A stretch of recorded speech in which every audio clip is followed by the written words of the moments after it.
A quantos nos ouvem no vasto Brasil e no exterior, os nossos votos de paz e saúde. Hoje o nosso texto é uma parte dos Salmos. Clamou este pobre e o Senhor o ouviu, e o salvou de todas as suas angústias. Salmo 34:6. Não temos dúvida de que estas palavras estão na Bíblia para ajudar os que enfrentam problemas, os que passam por angústia, pois certamente o que Deus fez por esse pobre em tribulação fará em favor de quantos a Ele clamem por ajuda. Nunca jamais houve um caso, quanto saibamos, de alguém em dificuldade que clamasse a Deus como este homem e não fosse socorrido. Quando Jesus esteve na terra, Ele nunca recusou atender pessoa alguma. Todos podiam falar com Ele. E quantos buscaram a sua ajuda foram atendidos. Cristo nunca disse: estou muito ocupado, venha outro dia. Por vezes, os seus discípulos quiseram despedir pessoas que o procuravam, mas Jesus não o permitiu. O Salvador a ninguém despedia sem primeiro dar a sua bênção. É fato que o mancebo rico retirou-se dele entristecido, mas a razão foi simples. O abastado jovem sobrepôs o valor das riquezas ao valor de Cristo.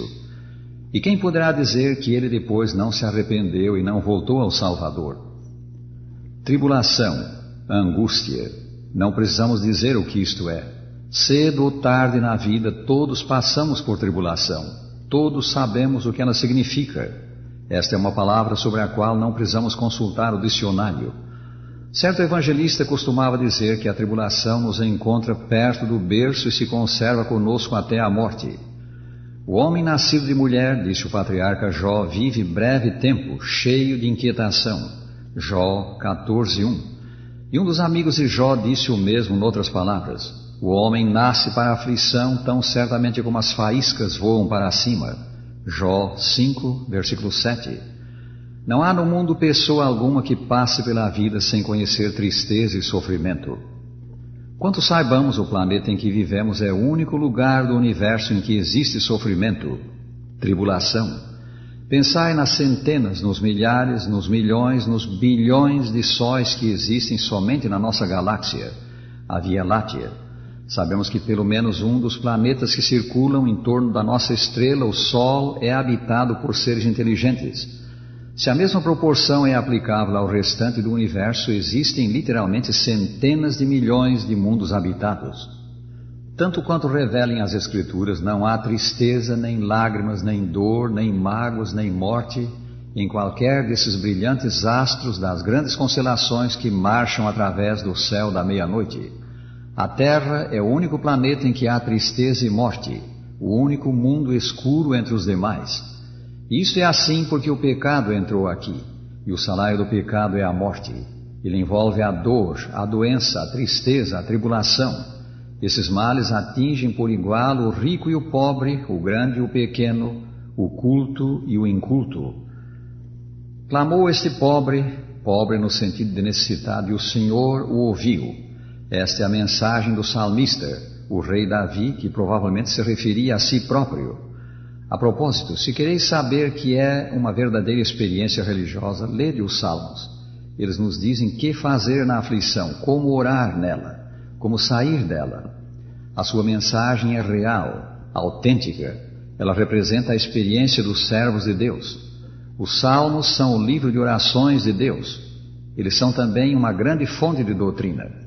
Lede os salmos, familiarizai-vos com eles. Se o fizerdes, vereis que eles estão cheios de coisas práticas que necessitamos hoje. Esse homem, pois, clamou. Ele orou, invocou a Deus, mostrou que tinha fé em Deus. Ele sabia aonde ir na aflição. Geralmente, quando um homem clama é porque está em grande aperto, em grande angústia. O homem do nosso texto clamou. Ele chegara a um ponto em que parou de tentar ajudar a si mesmo, um ponto em que viu nada mais restar que ele pudesse fazer, um ponto em que lhe pareceu não mais haver remédio para a sua angústia. Em sua extremidade ele clamou a Deus e foi atendido. Quem quer que busque ao Senhor desta maneira nunca é desapontado, pois disso podemos estar certos. Deus não faz ouvidos moucos ao coração aflito que com fé sincera a Ele clama. Escutemos algumas das animadoras declarações dos Salmos. Deus é o nosso refúgio e fortaleza, socorro bem presente nas tribulações. Salmo 46, 1. Pois o Senhor me livrou de todas as tribulações. Salmo 54, 7. Presta-nos auxílio na angústia, pois vão é o socorro do homem. Salmo 60, 11. Clamaste na angústia e te livrei. Salmo 81, 7. Na sua angústia eu estarei com ele. Salmo 91, 15. Deus não promete guardar-nos da aflição, mas promete estar conosco nela.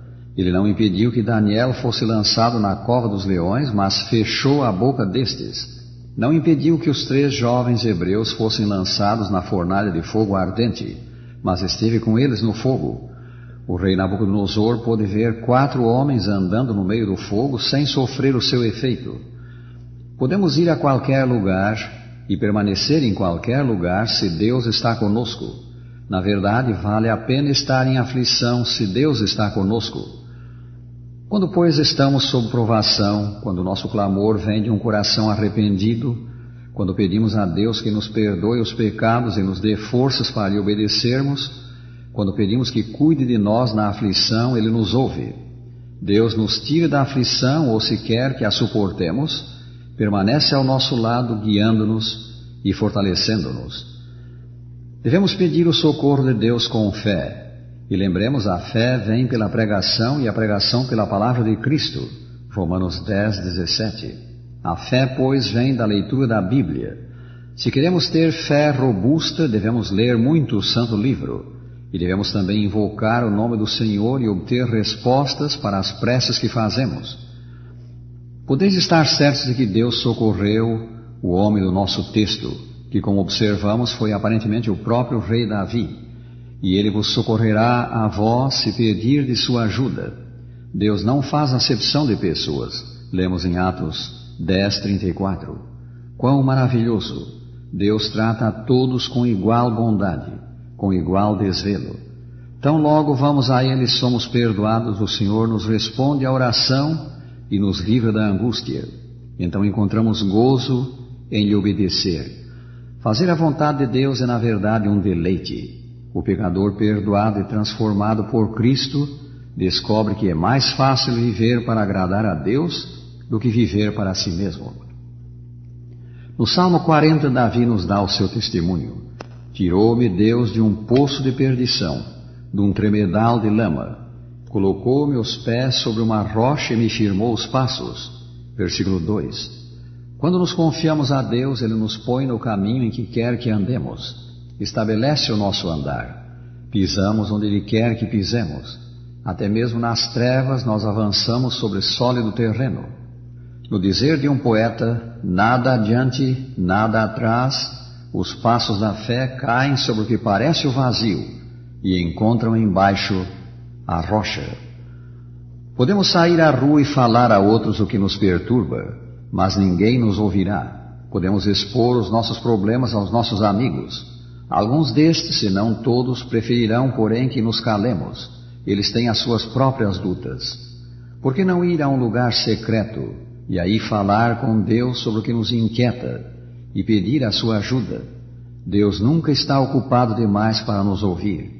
Se nos dispomos a lhe obedecer, abandonando o pecado, Ele jamais nos fechará a porta. E Ele não conta a outros o que lhe contamos. Deus é o mesmo em todo o tempo. Fará por nós hoje o que fez por outros no passado. Alguém disse que Deus tem um coração de mãe. Quem de nós não lembra o modo como nos tratou nossa mãe na nossa infância? Quando caíamos e nos feríamos, ela nos pensava as feridas, nos enxugava as lágrimas, nos afagava e nos consolava. Nos braços de nossa mãe nós nos sentimos seguros, felizes. Qual mãe extremosa, Deus socorre os que a Ele apelam. A quantos o buscam na tribulação, Ele diz, como alguém a quem sua mãe consola. Assim eu vos consolarei. Isaías 66, 13. Este, meus amigos, o infalível socorro do homem na tribulação. Despedimo-nos deixando com cada um dos nossos amigos este pensamento, palavras do apóstolo São Paulo, encontradas em Romanos 8, 32. Se Deus não poupou a seu próprio Filho, antes por todos nós o entregou, porventura não nos dará graciosamente com ele todas as coisas?